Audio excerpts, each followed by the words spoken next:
All right, so I'm going to explain this one last time, all right? We're going to go over how Haiti is mainly Igbo, okay? Haiti is mainly Igbo. I know there's a lot of people trying to say that, no, they're not mainly Igbo, they're this, they're that. No, we're going to talk about the connection between Igbo land and Haiti. We're talking about the Igbo island of Hispaniola, this right here. So you can send this to all of your Haitian friends and your Dominican friends. So this is what this is going to be about right here, this whole video. So in earlier videos, I described how the impact of war, the impact of the slave trade, and the impact of territorial disputes affected Biafra. Biafra is all of this in the red, okay? You have some important cities like Old Calabar here. You have Biafra, mainly Igbo land right here. But all of this, including the Edo people, Benin City, this close to the Yoruba. You see Abuja way up here, and you see Nigeria in a backed out view. And you have the Cameroon neighboring us. There are a lot of Igbos in the Cameroon, okay? So you have the Ibibio people. You also have the Igbo people here. You have the Edja people right here. So you see some of the linguistic representation of Igbo land. Not every single language, but they are represented. So again, we're going over how these people here became these people here. Okay, I'm gonna get to Puerto Rico, I'm gonna get to Cuba and Jamaica later, but right now I'm gonna talk about the island of Hispaniola. All right, so Haiti and Biafra have the same people. Okay, main Igbo mixes. So in 1804, Haiti had been completely conquered by the slaves that were taken here. 1804. In 1808, the Americans, in response to what happened in Haiti in 1804, decided to take the Igbos that they already had and sell them to the Caribbean, because the Haitians right here had put a stop to the Europeans being able to freely bring Africans from here all the way into here.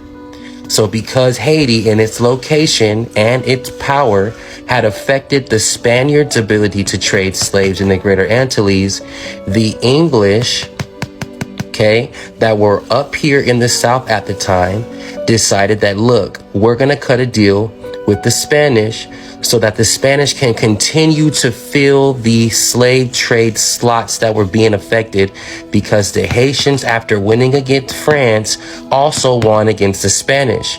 Right now, we're going to get a close-up of the Spanish domination of the Caribbean. So at the time, the Spanish had control of a great deal of the islands. They controlled it via the slave trade economy.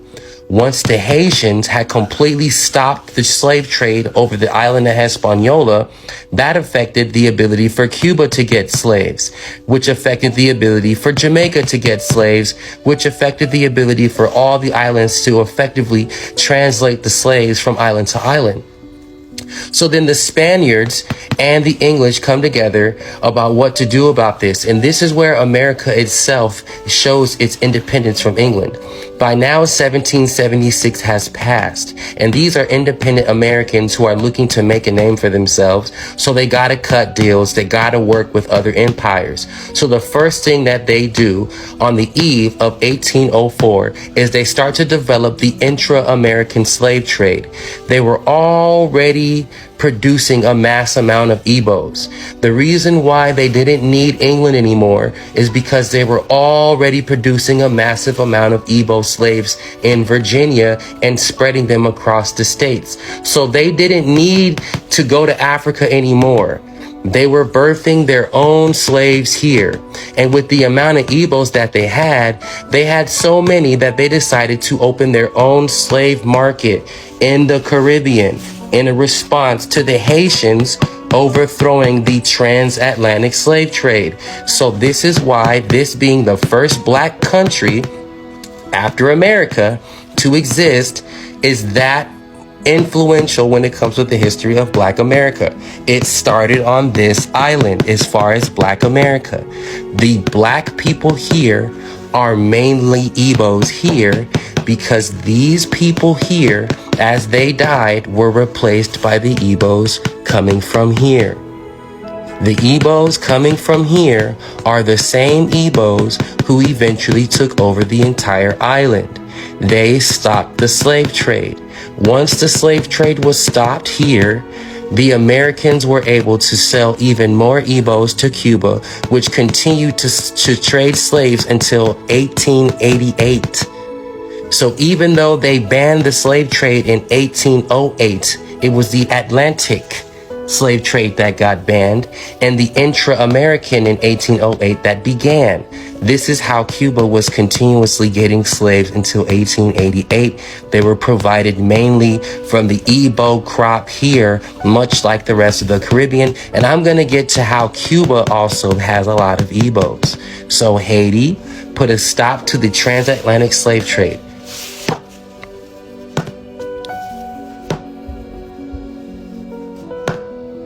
The Igbos that put a stop to that were the Igbos that were constantly being traded from the Americas to replace the dying slaves and the dying labor on this island.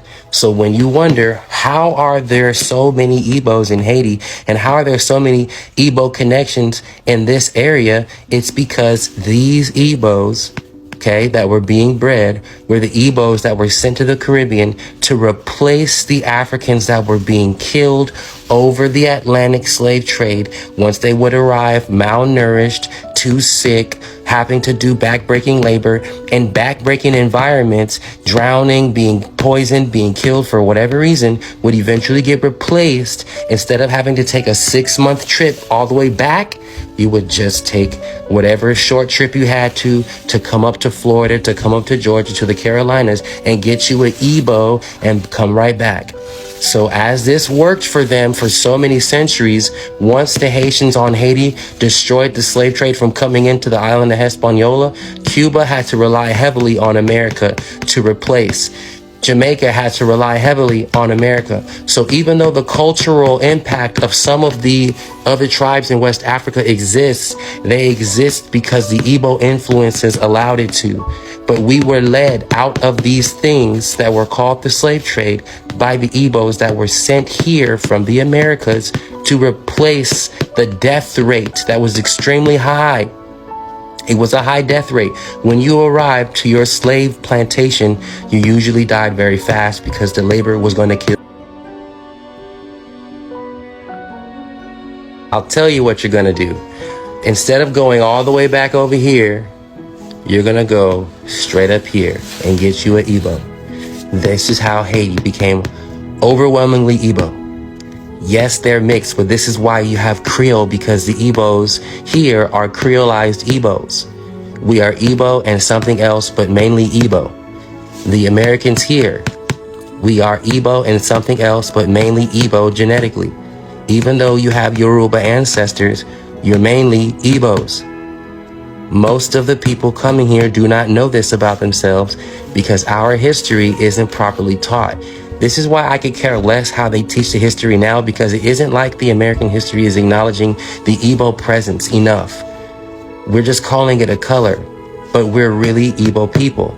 The Igbo slaves took over this island and put a stop to the slave trade, The Igbos being bred here became the replacement, because you don't want an adult that knows they should be free. You would rather take a baby that knows nothing, that was born into this. So the Igbos got to understand, how is it that there's so many connections to Igbo land in this place? Is because the Igbos were brought here, bred here, and then spread here, and the Igbo-ness will continue to spread. Do we understand what's going on now? Haiti is a realization of what Biafra was going to be, and look at what they did. They overtook the island, took 2/3 of it, and now they speak Spanish and they speak Creole, but they never left the island. This is still Igbo Island.